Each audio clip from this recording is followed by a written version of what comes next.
परमात्मा मनुष्यों की तरह नहीं। और होता यह है कि आप अगर कुछ भी समझ करके परमात्मा के नाम पर उस परमात्मा के मंदिर में, उस धार्मिक स्थान में जो भी कुछ चढ़ा रहे हो सनातनियों, आपका चढ़ाया हुआ आपके विनाश के लिए ही काम आ रहा है। जो भी सरकारी कब्जे के मंदिर हैं, उनके सारे पैसे परमात्मा को नहीं जाते, सरकार लेती है और पुजारियों को सरकार तनख्वाह देती है। अब आप नहीं चढ़ाओगे तो भी पुजारी को सरकार तनख्वाह देगी और सरकार उस पैसे को लेकर के उसका ज्यादा से ज्यादा हिस्सा काय में खर्च करती है, तो धर्मार्थ विभाग द्वारा वो सारा पैसा खर्च होता है। और धर्मार्थ विभाग क्या करता है? धर्मार्थ विभाग जहां मंदिर जो सरकारी अंडर में है उनके पुजारियों को तनख्वाह देता है, बाकियों को तो देता नहीं।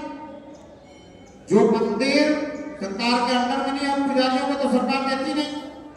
लेकिन एक ऐसी मजहब है जिसमें सरकार प्रत्येक मुल्ला मौलवी को, मदरसे वाले को, मस्जिद वाले को तनख्वाह देती है। किस पैसे से देती है? आपके द्वारा चढ़ाए गए पैसे, आपके द्वारा मंदिर में दान किए गए पैसे। आप चाहे किसी भी रूप में परमात्मा को मान करके कुछ भी मान कर चढ़ा दें, लेकिन उन मदरसों से, उन मस्जिदों से उनको एक पैसा नहीं मिलता। खैरात मस्जिद में भी आती है, दान जिसको हम कहते हैं, चढ़ावा कहते हैं, उसको वो खैरात कहते हैं, वो मस्जिद में भी आती है, लेकिन फिर भी उनको दिया जाता है। और जब हमारे पैसे उधर जाते हैं तो वो क्या हमारे लिए कुछ अच्छा करते हैं क्या? कुछ हमारे लिए अच्छा सोचते हैं क्या?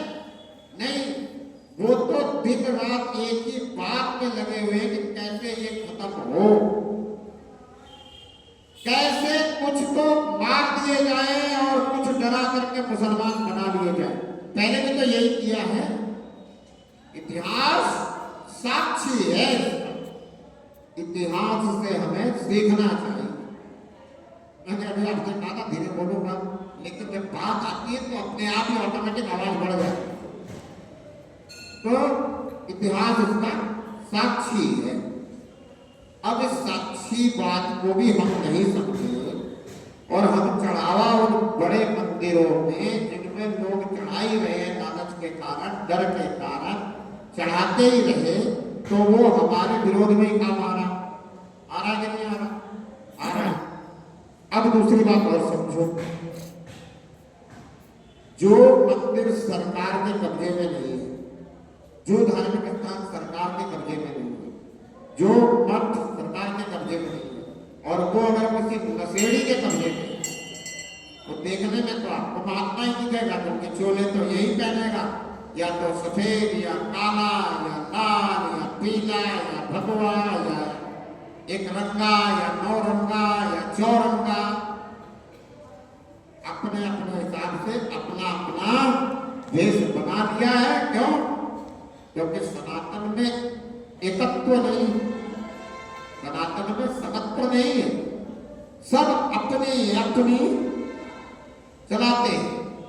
जिसके पास थोड़े से लोग जुड़ गए, किसी भी कारण, लालच से, डर से, भय से, कुछ उल्टा सीधा शिक्षा से, कुछ उल्टी सीधी विद्या से, वो सब अपना अपना झंडा, अपना अपना डंडा और उसी के भरोसे अपनी वेशभूषा, अपना सिस्टम बना लेते हैं। अब वो जो नशा करने वाले हैं वो समाज को बिगाड़ते हैं कि नहीं बिगाड़ते?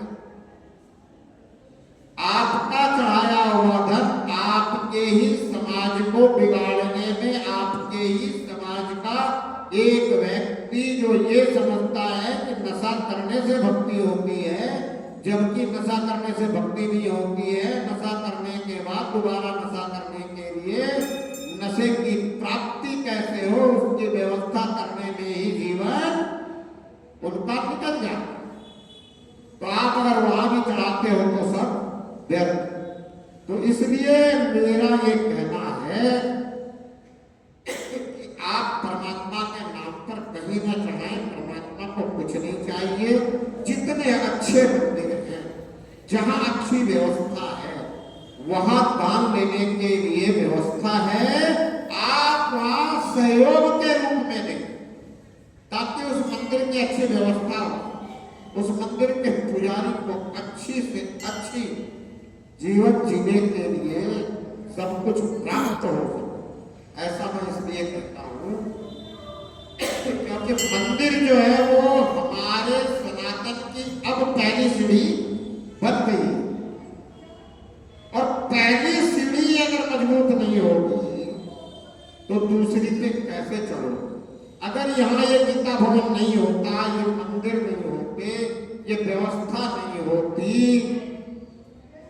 तो फिर आपको कहाँ किसी का प्रवचन सुनने को मिलता, आपको कहाँ किसी को भजन सुनने को मिलता, आपको कहाँ इन महापुरुषों के दर्शन करने के लिए ऐसे चित्र लगे होते, इनकी बातों को कहाँ आप पढ़ पाते।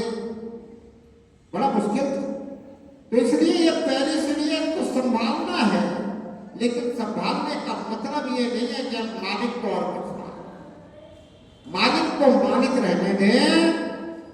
इस अवस्था व्यवस्था को सुचारू रूप से चलाने के लिए जहां किसी प्रकार की कोई कमेटी नहीं है, ट्रस्ट नहीं है, वो हम सीधे पुजारी के हाथ में दें।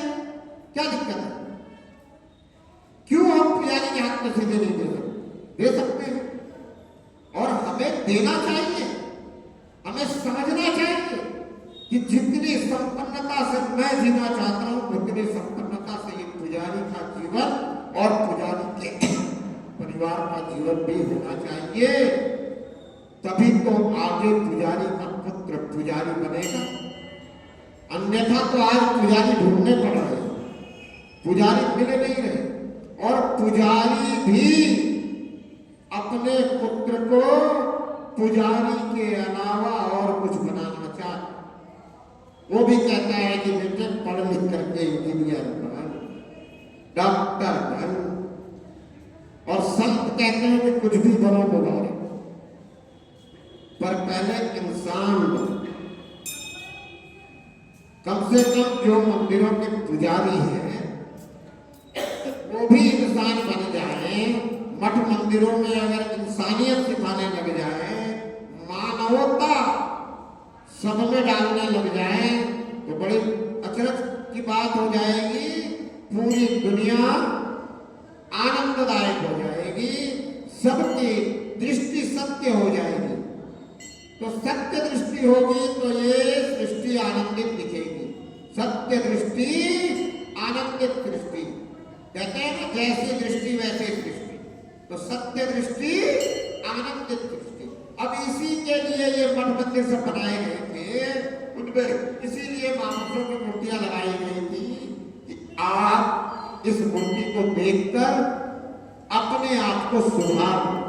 जैसे राम का चरित्र है वैसा अपना चरित्र बना लो, जैसे सीता का चरित्र है वैसा अपना चरित्र बना लोगे, जैसे कृष्ण का चरित्र है वैसे अपना चरित्र बना लोगे, वैसे कर्म करने लग जाओगे, धर्म के कर्म को ही पूजा समझ जाओगे,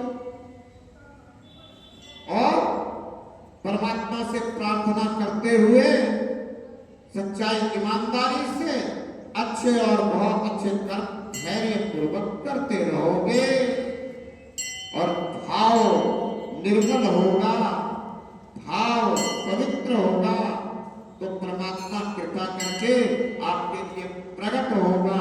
अगर वाकई में प्रेम परमात्मा से प्रेम से प्रकट हो ही नहीं। तो जब उन्होंने ये बात पूछी तो मैंने कहा चलो कल जो है औरों की भी ये शंका हो सकती है। अब इसलिए मैं आपसे कहता हूं कि कोई शंका हो पूछो, शंका में मत रहो, आपको बात समझ में आ सके, बात समझ में आ जाए तो सुधार होगा। बात समझ में नहीं आए तो सुधार कैसे होगा? नहीं होगा। और जब तक खुद को समझ में नहीं आए दूसरों को कैसे समझाए? तो इसलिए स्वयं समझना जरूरी है, फिर दूसरों को समझाना भी भक्ति है। प्रथम भक्ति संतन कर संगा, दूजी ममरती तथा प्रसंगा।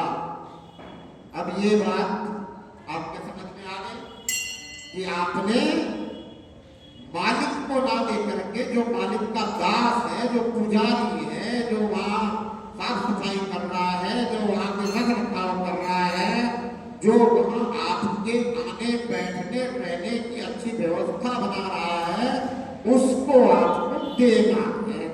अब वो समय की हो, कमी की हो, कष्ट हो, ना हो, किसी मंदिर में पुजारी अकेला हो, उसको देना। सरकार को देने की क्या जरूरत है? सरकार के मंदिरों में क्यों देना है? सरकार तो हमसे टैक्स दे रही है, हर चीज में टैक्स दे रही है। हम कुछ भी छोटी से छोटी चीज 1 रुपए की खरीदे, उसमें भी टैक्स तो जुड़ा हुआ। प्रत्येक व्यक्ति इस भारत भूमि का, गरीब से गरीब व्यक्ति भी सरकार को कुछ ना कुछ टैक्स दे रहा है। तो सरकार को देने की हमें क्या? सरकार ने जहां अंडरटेकिंग किया हुआ है वहां अगर चढ़ा रहे हैं तो वो हमारे विनाश के लिए उपयोग में आ रहा है। और जहां नशा करने वाले बैठे हैं वहां भी अगर हम चढ़ा रहे हैं तो वो हमारे समाज को बिगाड़ने के काम में आ रहा है। हमारे बच्चे वहीं से बिगड़ रहे हैं। धन भी आपका, बच्चे भी आपके बिगड़ रहे हैं। सोचने विचारने की बात।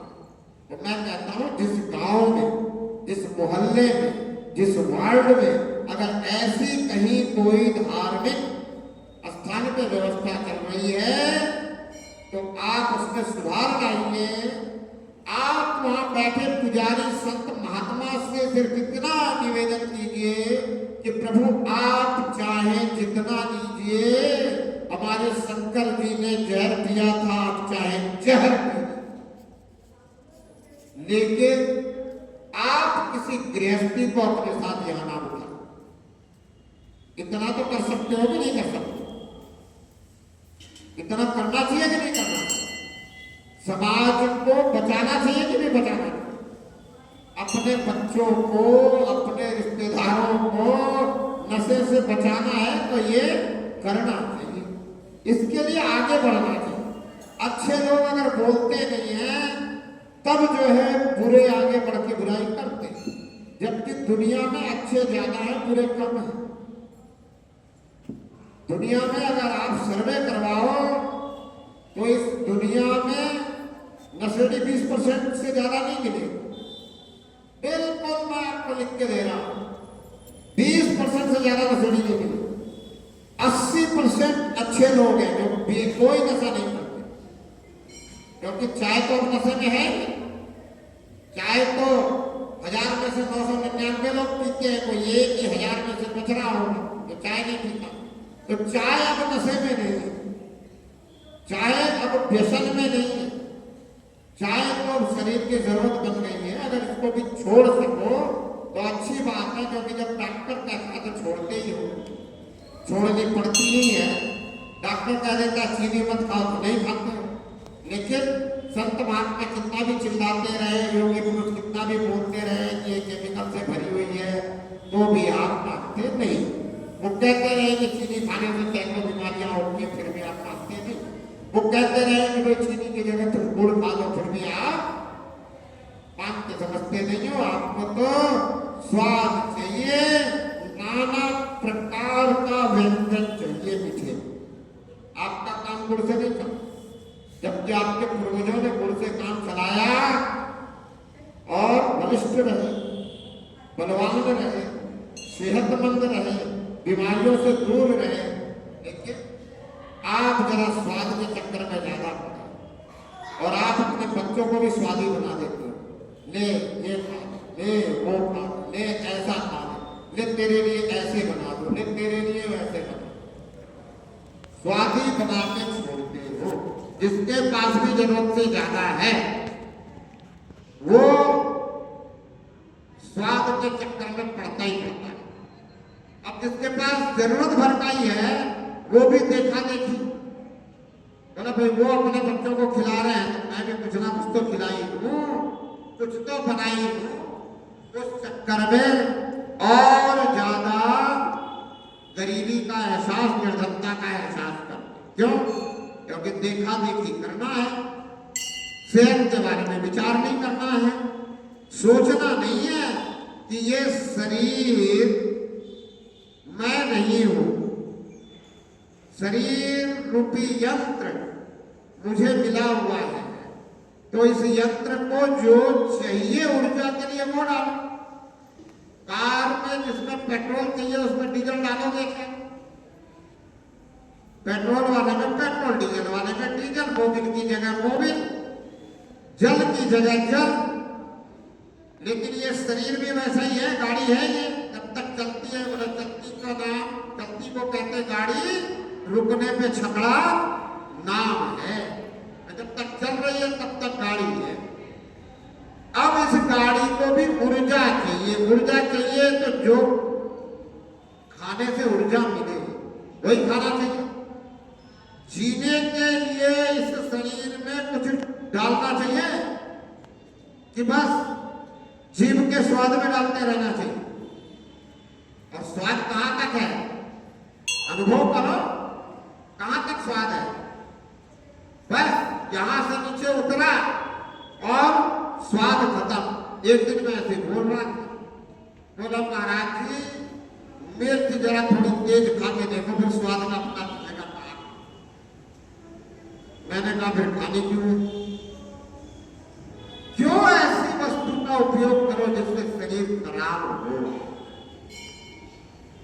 क्यों ऐसी वस्तुएं उपयोग में लाओ? अरे जो वस्तु परमात्मा ने तुम्हारे खाने के लिए बनाई है, इस शरीर में डालने के लिए बनाई है, वही डालो। जीने के लिए खाओ, खाने के लिए मत जियो। लेकिन सोच कर देखना, जीने के लिए खाते हो कि खाने के लिए जीते हो? खाने के लिए दौड़ के जाते हो, बोला चल वहां कचौड़ी बहुत स्वादिष्ट मिली, वहां की पकौड़ी का क्या कहना? उस दुकान में एकदम बिल्कुल ताजीदार सामने सिलबट्टे पे पीस के फिर बड़ा बनाता, तो वहां जाके खाएंगे। क्यों? क्योंकि स्वाद वहां का, स्वाद के चक्कर में इस मालिक ने भी 56 भोग लगाएंगे, क्योंकि मालिक ने तो खाना नहीं है, बाद में हम तो खाएंगे अपने चक्कर में। हमने लड्डू खाने हैं तो देसी घी के बनवाएंगे, मालिक के लिए कहेंगे भोग लगाने के लिए बनवाया है, और मालिक ने तो खाना नहीं है, फिर खुद खाएंगे, रिश्तेदारों को खिलाएंगे और बांट करके सोचेंगे वाह मैंने बहुत अच्छा काम कर दिया, इतने लोगों ने सराहना कर दी, ये कह रहे हैं कि बहुत अच्छा आदमी है, धार्मिक आदमी है, प्रसाद बनाया, प्रसाद चढ़ाया, प्रसाद खिलाया। इसी नाम के चक्कर में हमने मालिक को क्या बना दिया ये नहीं सोचा। मालिक को हमने मालिक रहने दिया या और कुछ बना दिया ये नहीं सोचा। दुखी हुए तो प्रार्थना कर दी, बस ये दुख दूर हो जाए, तेरे को ये चढ़ा दूंगा। और दुख दूर नहीं हुआ तो बोले यार ये जगह ठीक नहीं, यहां से नहीं सुनता, दूसरी जगह चल, वहां सुनेगा। शायद यहां ये पुजारी परमात्मा को बांध के नहीं रखता, वहां का पुजारी परमात्मा को बांध के रख लिया। वो परमात्मा का जेल है क्या? परमात्मा वहां का कैदी है क्या? अपने कर्मों को नहीं देखते कि ये मेरे कर्मों का फल है, मुझे अपने कर्मों की माफी मांगनी चाहिए। नहीं, अरे मैंने परमात्मा को कह दिया चढ़ावा चढ़ाऊंगा फिर भी नहीं सुन रहा, इसका मतलब यहाँ नहीं है, तो वहां चलो, वहां भी नहीं सुने तो बोले यार तो किसी से बात करी, बोलो भाई देख परमात्मा ने भी लाठी दे रखी है, सुनता ही नहीं है। मैंने इतना इतना कोशिश कर लिया, यहाँ गया वहां गया कहाँ गया, सुनता ही नहीं है। वो बाल स्त्री होती है ना, वो ज्यादा रोती है। जब तक उसको ऐसा लगता है कि मैं संतानवती हो सकती हूं, तब तक रोती रहती है, तब तक कहीं ना कहीं भटकती रहती है, पूरी दुनिया में भटक लेती है। मंदिर, मस्जिद, चर्च, गुरुद्वारा, गिरजाघर और बौद्ध स्तूप और कहीं भी जहां भी भेजो, जिस बाबा के पास, जिस वो पूछा वाले के पास, जिस भी धार्मिक आध्यात्मिक लुटेरे के पास, सबके पास चली जाती है, लुट कर पूरी तरह से हार थक जाती है। और जब उसका शरीर ये कह देता है कि अब मैं मां नहीं बन सकती, तब मानती है। इसलिए मैं कहता हूं कि भाग्य में अगर संतान नहीं है तो नहीं मिलेगी, भटकने की जरूरत नहीं है। तुम्हारे कर्म को देखो कि तुमने पिछले जन्म में कुछ ऐसे कर्म किए हैं कि तुम चाहते हुए भी मां का दर्जा प्राप्त नहीं कर सकते। तुम मां नहीं बन सकती, तुम किसी की पत्नी तक ही सीमित रह जाओ। और संसार ने एक शब्द दिया, पांच कही जाओगी। अगर मांगने से और चढ़ावा चढ़ाने से परमात्मा कुछ देता तो दुनिया में कोई 5 स्त्री होती क्या? नहीं होती। अगर कोई किसी को दे सकता, कहते बोला संत जो है दे देते, अगर संत दे सकते तो सभी बाझों को दे देते ना, कि नहीं देते? नहीं देते क्या?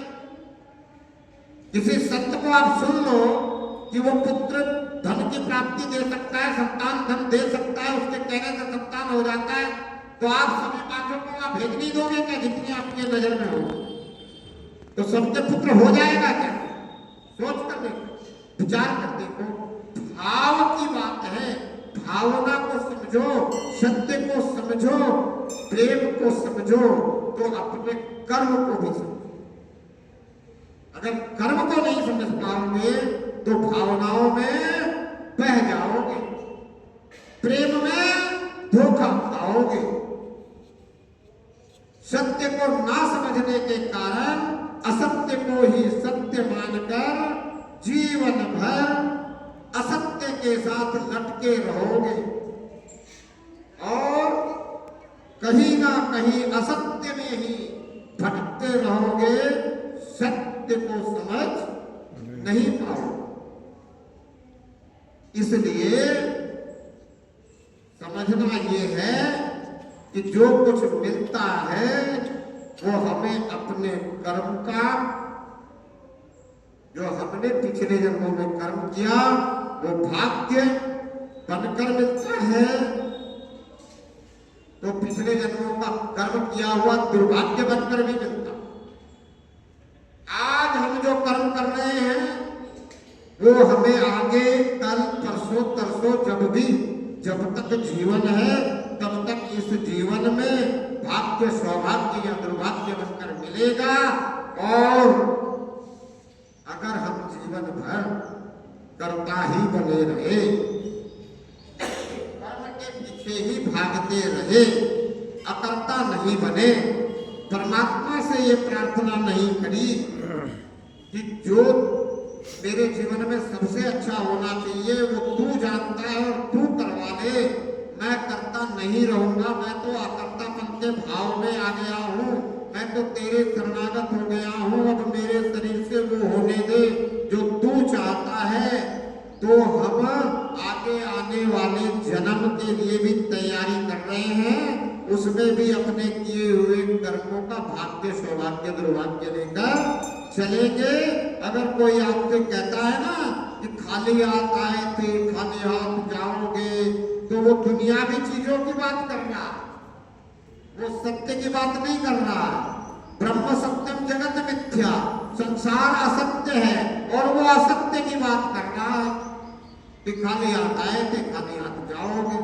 अगर सत्य की बात करेंगे तो कहेंगे अपना अपना भाग्य लेकर आए थे, अपने अपने कर्मों का फल लेकर आए थे, उसी के हिसाब से जिस घर में जन्म मिलना था, जैसे स्वभाव के माता पिता मिलने थे, जैसे स्वभाव के रिश्तेदार मिलने थे, जैसे संगी साथी मिलने थे, उस परिवेश में आ गए, वैसी अवस्था व्यवस्था मिल गई।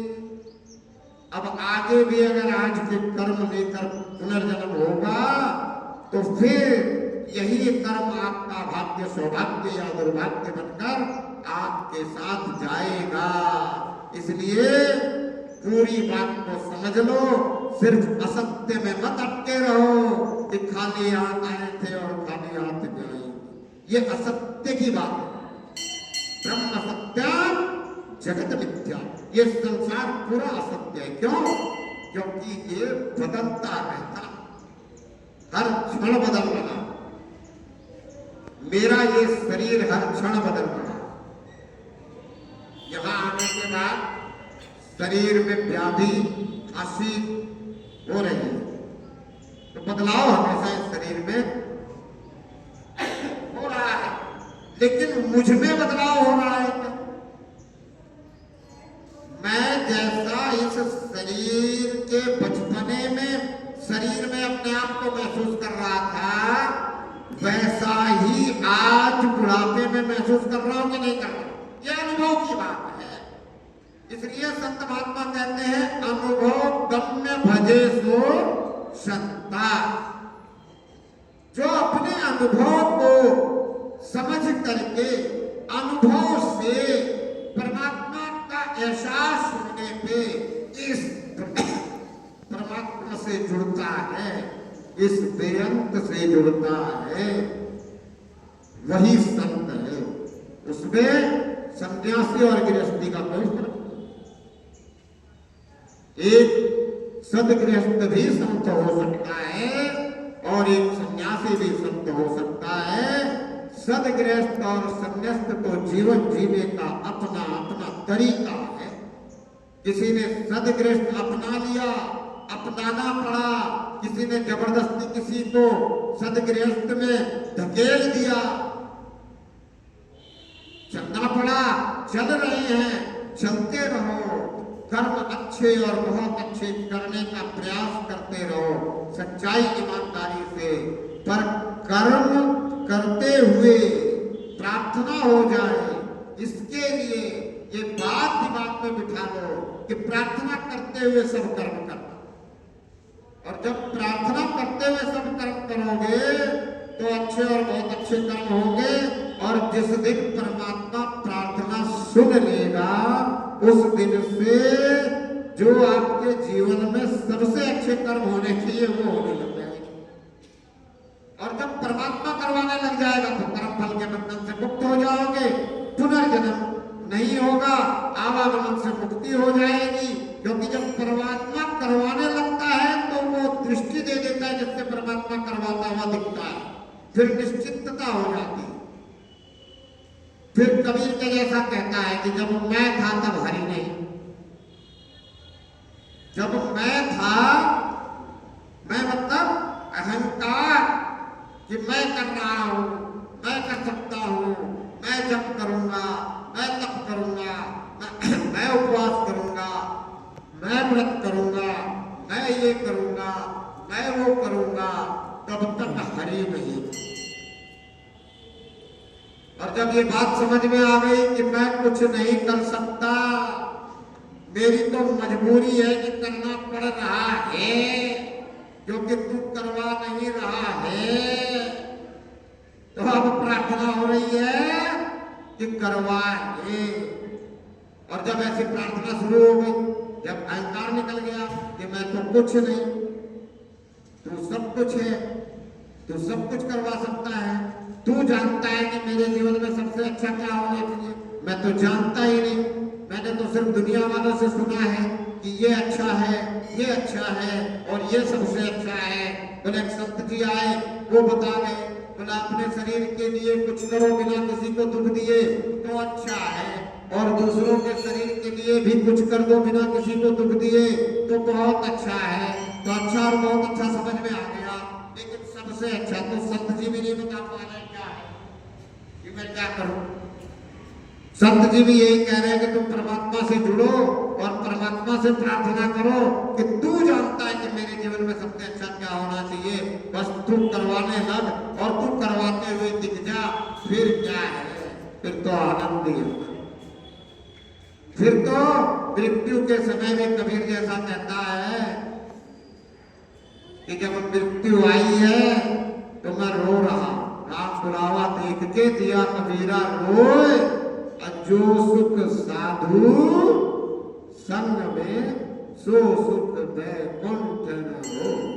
बोला मुझे बैकुंठ की भी इच्छा नहीं है, स्वर्ग की इच्छा नहीं है, तो अब क्या है इच्छा, अब तो एक ही इच्छा है कि हे प्रभु तेरा अंश हो तो तुझ में ही विलीन हो जाऊं, मेरा अस्तित्व मिट जाए, तू इस सृष्टि से पहले भी था, आज भी है, आगे भी रहेगा, बस तू रहे, मैं मिट जाऊं।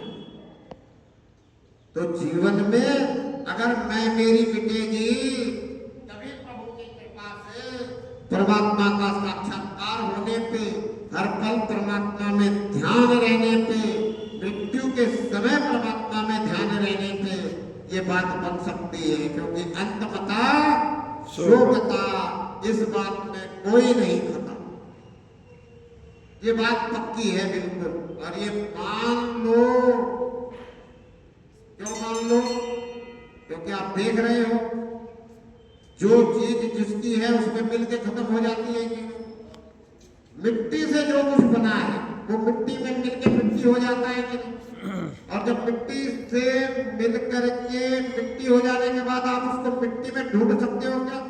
नहीं, वो पुनः मिट्टी से दूसरी वस्तु तैयार होती है, ऐसा विधि का विधान है।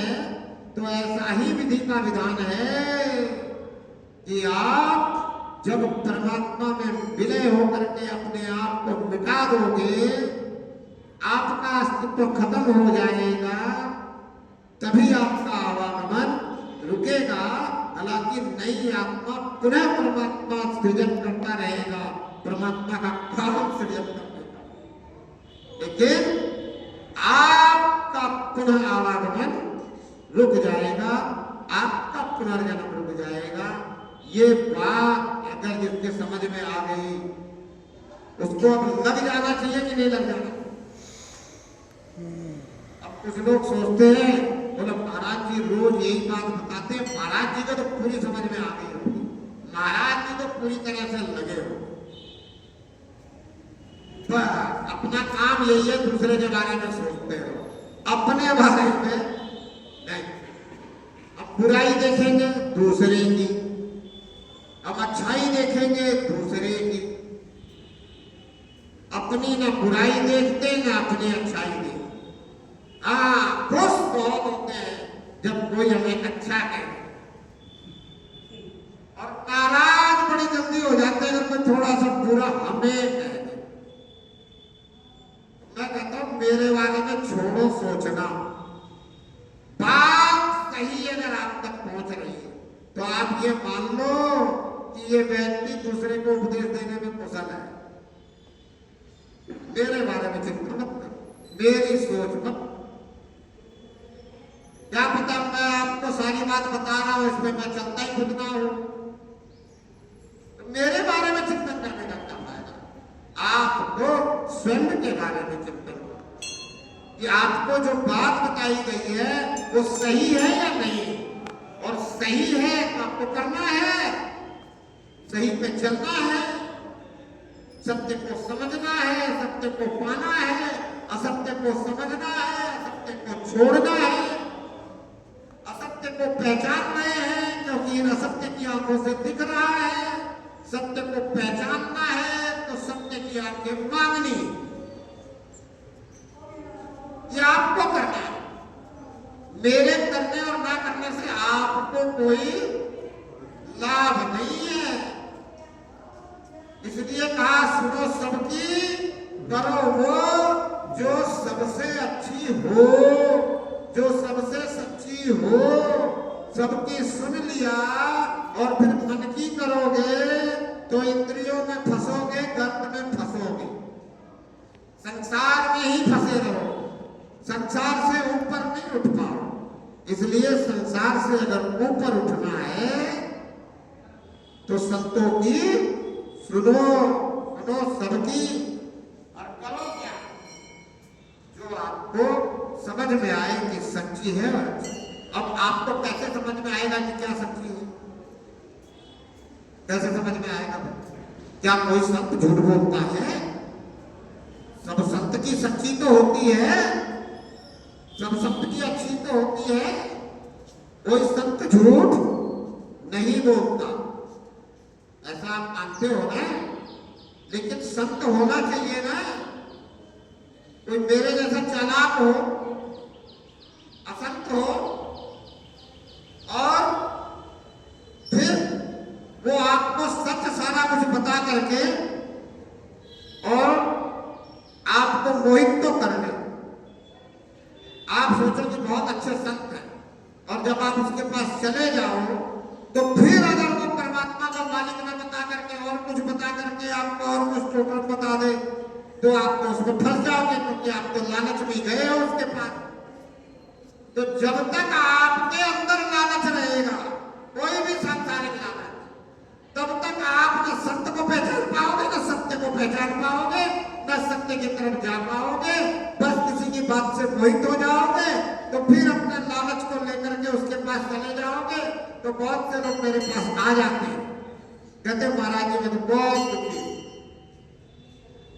उनको देखो तो बहुत अच्छे वस्त्र पहने हुए, गाड़ियों से आ रहे हैं, उनके दुकान भी है, उनके मकान भी है, उनके पास धन भी है, और फिर भी कह रहे मैं बहुत दुखी। और जब मेरे पास वो आते हैं तो मैं कहता हूं कि तुम्हारे पास मकान है, मकान होते हुए दुखी हो, बेच दो। तुम्हारे पास दुकान है, दुकान होते हुए दुखी हो, बेच दो दुकान। जो जो कुछ तुम्हारे पास है सब कुछ बेच दो, और फिर वैसे हो जाओ जिसके पास कुछ नहीं। और जो बेच बांट के जो धन है ना, वो किसी ऐसे को दे दो जिसको जरूरत है। तुम्हें तो जरूरत नहीं है, तुम्हारे पास तो होता है, तुम दुखी हो, दे दो जिसको जरूरत है, फिर तुम सुखी हो जाओ। तो महाराज जी को ऐसी कैसी बात बता दी, मतलब कैसे बता दी? जितना है उतने को तो तुम समान नहीं रहे, उसका तो आनंद नहीं ले रहे, और चाहिए और चाहिए और चाहिए के कारण दुखी हो। और क्या बताऊं मैं, और कौन सी राय दूं? आगे मेरे पास राय आए, मेरे पास सलाह मांगने। अरे जो तेरे पास है उसको देख कि तेरे पास क्या क्या है। तेरे कर्म अच्छे थे पिछले जन्म में, जो तुझे बहुत कुछ मिला है, और जिसके कर्म अच्छे नहीं थे उसको बहुत कुछ नहीं मिला है, उसको कहना चाहिए कि दुखी हो। पर वो आता ही नहीं मेरे पास, कोई ऐसा मेरे पास नहीं आता ये कहने के लिए कि महाराज मैं दुखी हूं, जिसको देख करके मुझे खुद लगता है कि शायद ये दुखी हो, वो नहीं आता मेरे पास। वो आता है जिसको देख करके मुझे लगता है कि ये सुखी हो, इसके पास तो बहुत कुछ, इसके पास तो जरूरत से ज्यादा, बड़ी भिड़क। तो जब तक ये लालच आपके अंदर से नहीं निकले, जब तक ये आपकी हाय हाय नहीं निकले कि और मिल जाए और मिल जाए और मिल जाए, अरे जो है उसमें संतोष नहीं होगा, तब तक आप न सत्य को पहचान सकते हो, न आप सत्य की तरफ चल सकते हो, न आप सत्यवादी हो सकते हो, न सत्यनिष्ठ हो सकते हो, न आपका जीवन सफल हो सकता है, न आपका अपना कल्याण हो सकता है। इन्हीं शब्दों के साथ आज आपसे अपने वाणी को विश्राम देकर अभी फिर भगवत गीता की तरफ पाठ करने के लिए आगे बढ़ेंगे। बोलो।